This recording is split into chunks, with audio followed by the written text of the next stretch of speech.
નમસ્કાર. એશિયાના સૌથી જૂના અખબાર મુંબઈ સમાચારના ડિજિટલ સ્વરૂપ સાથે હું છું મેહુલ ઝાલા. શરૂઆત કરીએ મુખ્ય સમાચારોથી. પશ્ચિમ બંગાળના જલપાઈગુડીમાં આજે મોટી ટ્રેન દુર્ઘટના સર્જાઈ, જેમાં એક માલગાડીએ પાછળથી કાંચનજંગા એક્સપ્રેસ ટ્રેનને જોરદાર ટક્કર મારી હતી.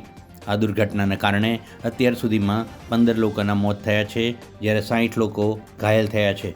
હાલ બચાવ કાર્ય પૂર્ણ થયું છે. આ ગંભીર ઘટનામાં લોકો, પાયલોટ અને ગાર્ડ પણ બચ્યા ન હતા. સૂત્રો પાસેથી મળતી માહિતી મુજબ લોકો પાયલટે સિગ્નલની અવગણના કરી હતી.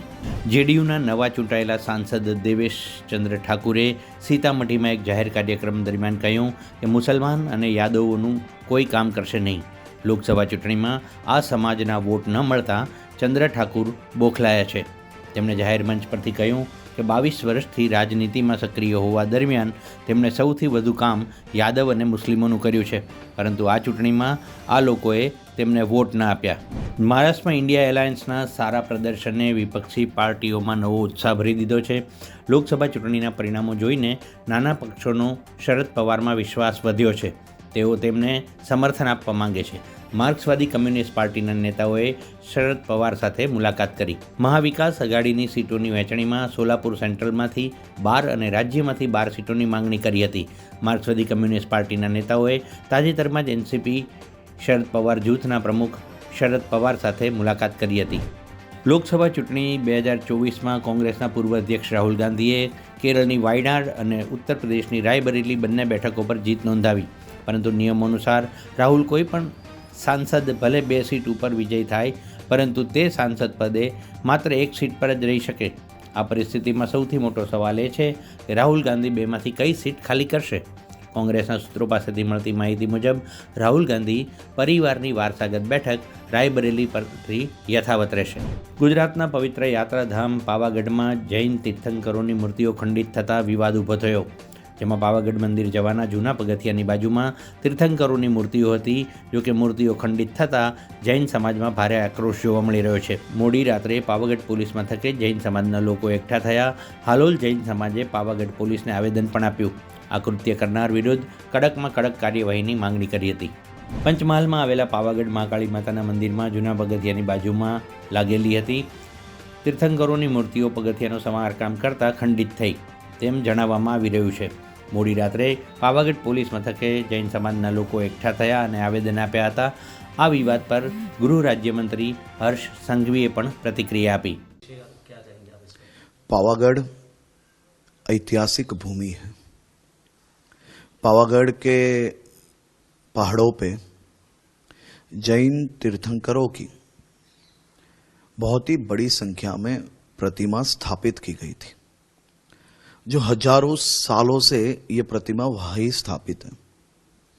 ये प्रतिमाओं को तोड़ने का विषय कल जब सामने आया, किसी भी ट्रस्ट एवं कोई भी व्यक्ति को इस प्रकार की ऐतिहासिक प्रतिमा एवं धर्मस्थल तोड़ने की परवानगी नहीं होती है.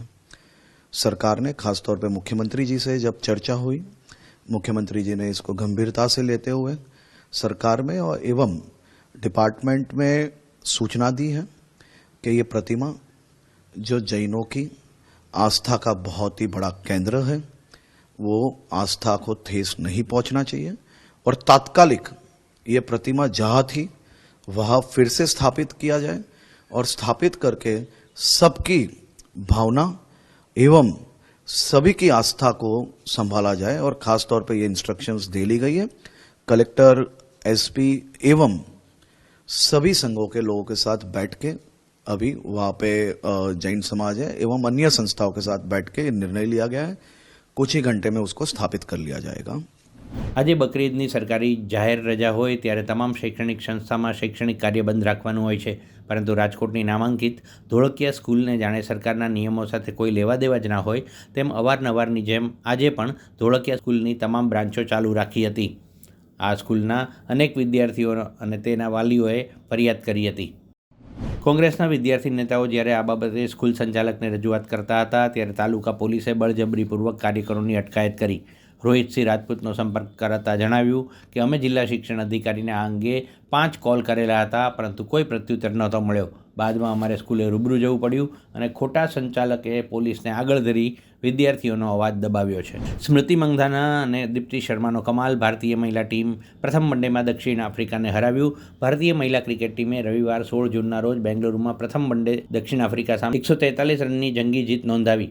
સ્ટાર બેટ્સમેન સ્મૃતિ મંધાનાએ શાનદાર સદી ફટકારી અને ઓલરાઉન્ડર દીપ્તિ શર્માએ બેટ અને બોલ વડે શાનદાર પ્રદર્શન કર્યું હતું. સોનાક્ષી સિન્હા અને ઝહીર ઇકબાલ તેમના લગ્નને કારણે સતત સમાચારોમાં છે. અહેવાલ છે કે આ કપલ 23 જૂને લગ્નના બંધનમાં બંધાશે. કહેવાય રહ્યું છે કે નજીકના મિત્રો અને પરિવાર તેમના લગ્ન સમારોહમાં હાજરી આપશે. ગઈકાલે 16 જૂને સમગ્ર દેશમાં ફાધર્સ ડેની ઉજવણી કરવામાં આવી હતી. આ દરમિયાન સોનાક્ષીએ તેના ભાવિ સાસુ, સસરા અને નણંદ સાથે કિંમતી સમય વિતાવ્યો હતો. તો આ હતા અત્યાર સુધીના લેટેસ્ટ સમાચાર.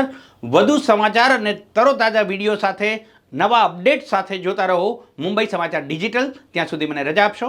નમસ્કાર.